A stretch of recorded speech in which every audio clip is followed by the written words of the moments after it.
It was frustrating to keep trying it over and over and over and over again. It could take you hours to get this.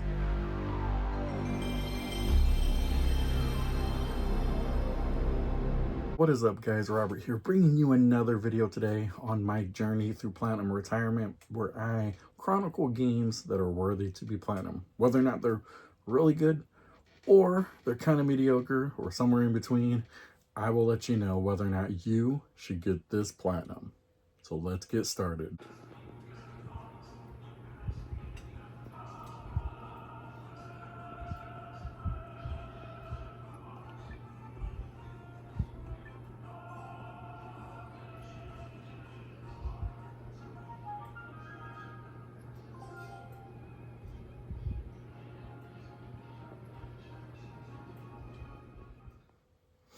So today I bring you the Platinum for Eiyuden Chronicles 100 Heroes. You can see in the background, 100% of this game. I've been playing this game since June, since it came out in the PlayStation Plus catalog.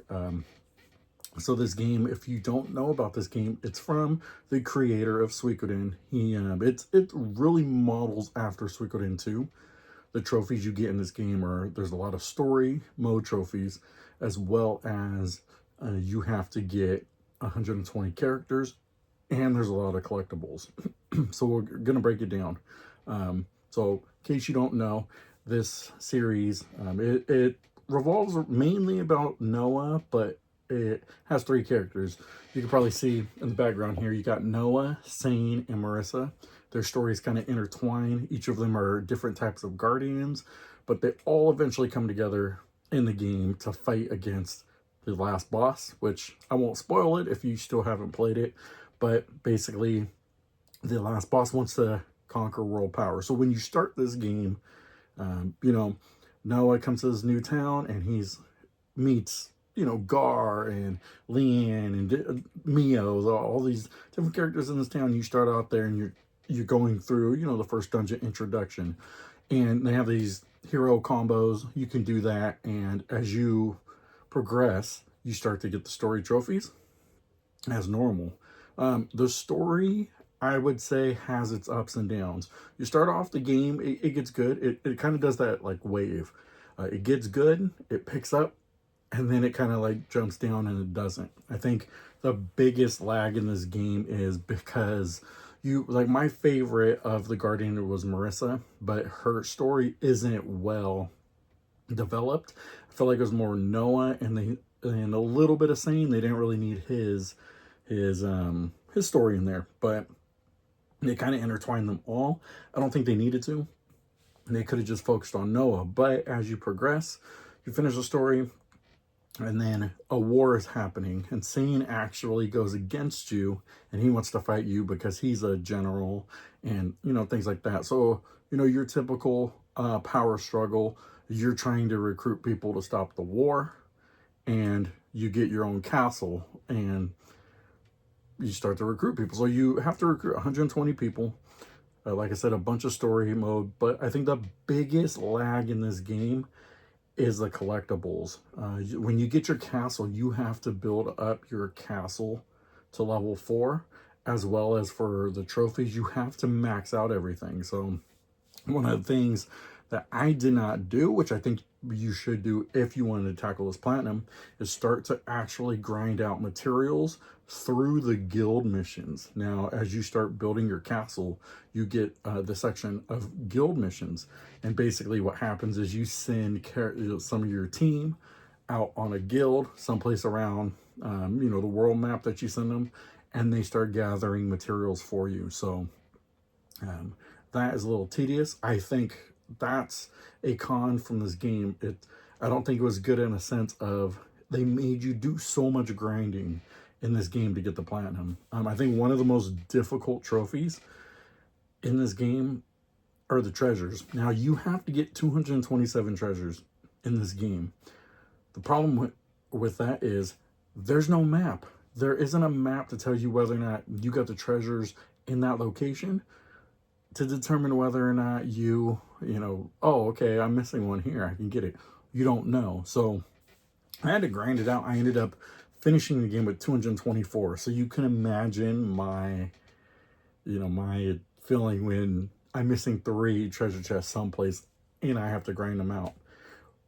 What you end up finding out is when you go into battle, there are battles that have treasure chests. So you can get those chests and then it counts as your 227. So a couple of battles as you start to grind out,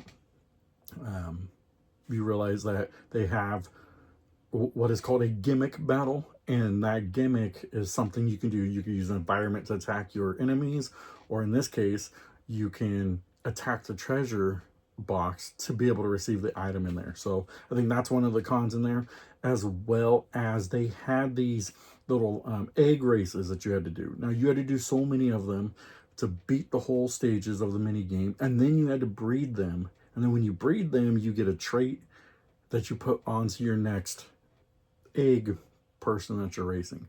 And so you go on and on and on. So if you want to talk about mini games, this game has a lot of mini games that are required for the platinum. So I think it would turn a lot of people off for playing this game because of the mini games.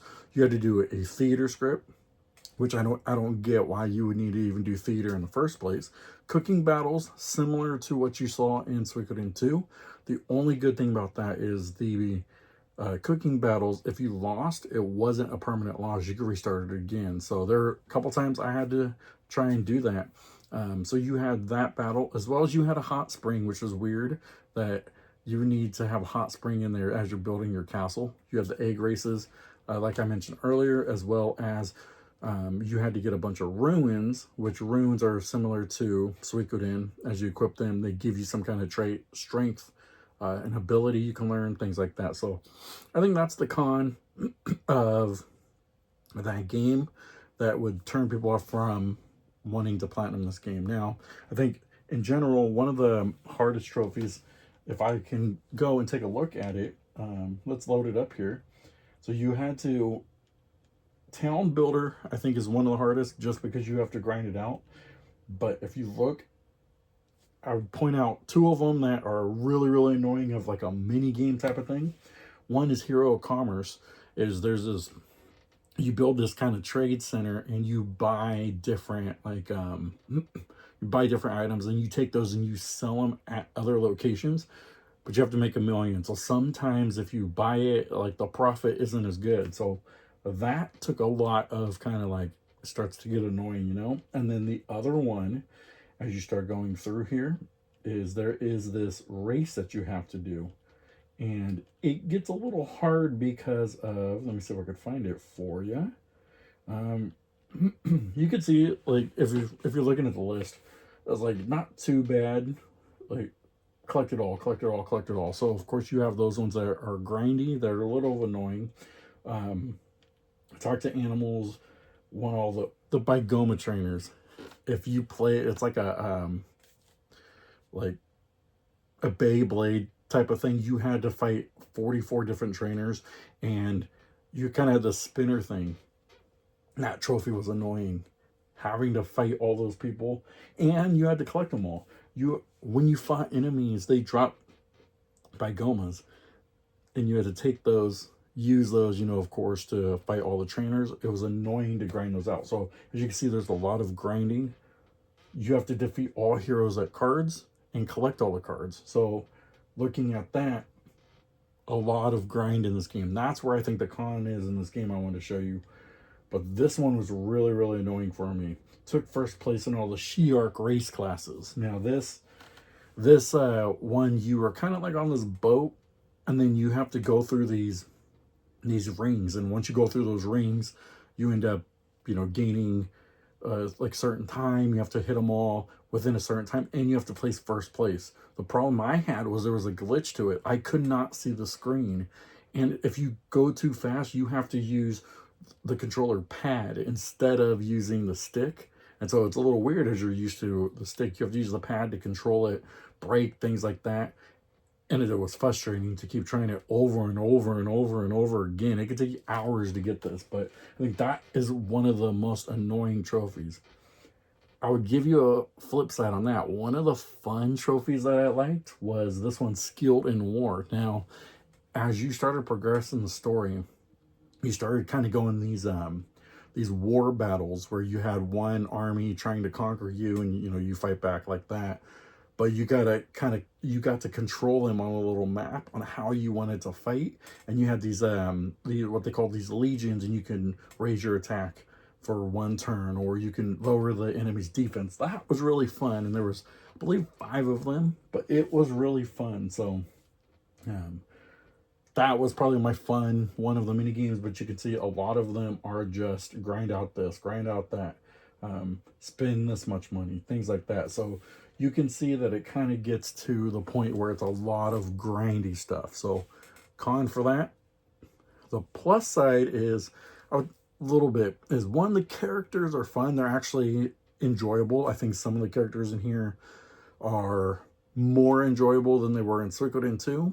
I think they were a lot more fun. Now, if you played, I think I liked it too, because I played the game before this. It was Eiyuden Chronicles Rising, and the characters from that, I used them on my team, and then the new heroes in this game. So as a 6-player hero I had was from the Rising and from this new one. So that made it fun for me. I really like those characters.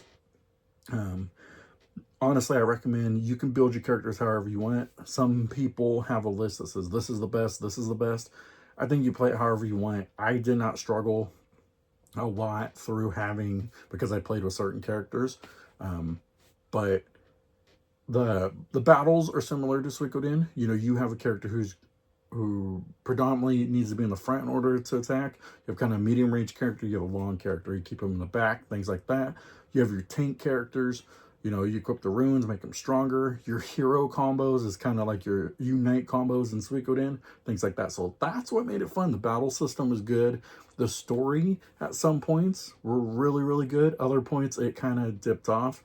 But overall, the trophy list of this game, I would say, as for difficulty of it, it's about a 7 out of 10. The variety of the trophies, I think it'd be a 1 out of 10. It was disappointing with the amount of trophies you had to do. You had to grind.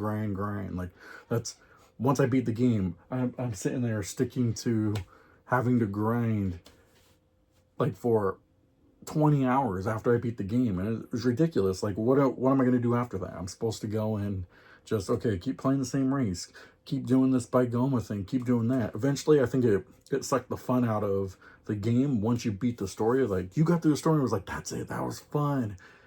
And then it kind of died out. So overall, the story has its up and down, but overall it's good.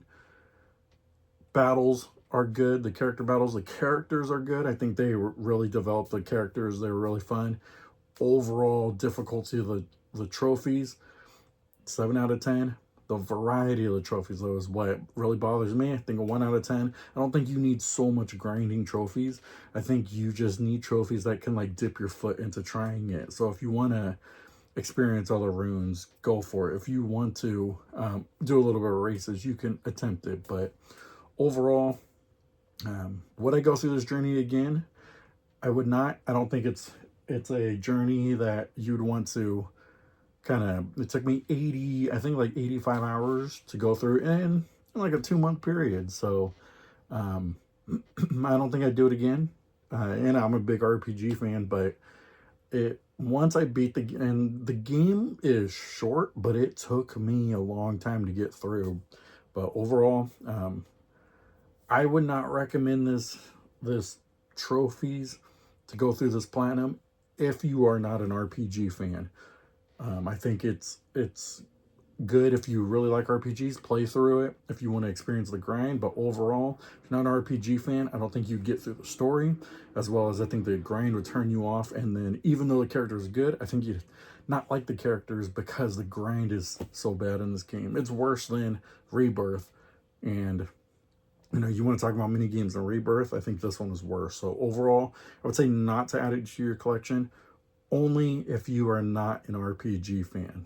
If you are an RPG fan, I say add it to your collection, play it, get it, enjoy the game. But for those of you who are trophy hunters but are not RPG fans, do not add it. So that's my take on my journey through Platinum Retirement, going through games like Suikoden that are fun, but giving you my honest opinion on it as I got through them. So, I just want to thank you guys so much for watching. Tune in next time as I journey through another Platinum, as we discuss the trophies and things like that and my experience with it. And, if you guys like this content, please like, share, subscribe, turn on your notifications. Let me know if you've played this game or you had a hard Platinum trophy that you went through. But overall, appreciate you guys. Thank you so much for watching. God bless you guys. And remember, keep gaming. Thanks, guys.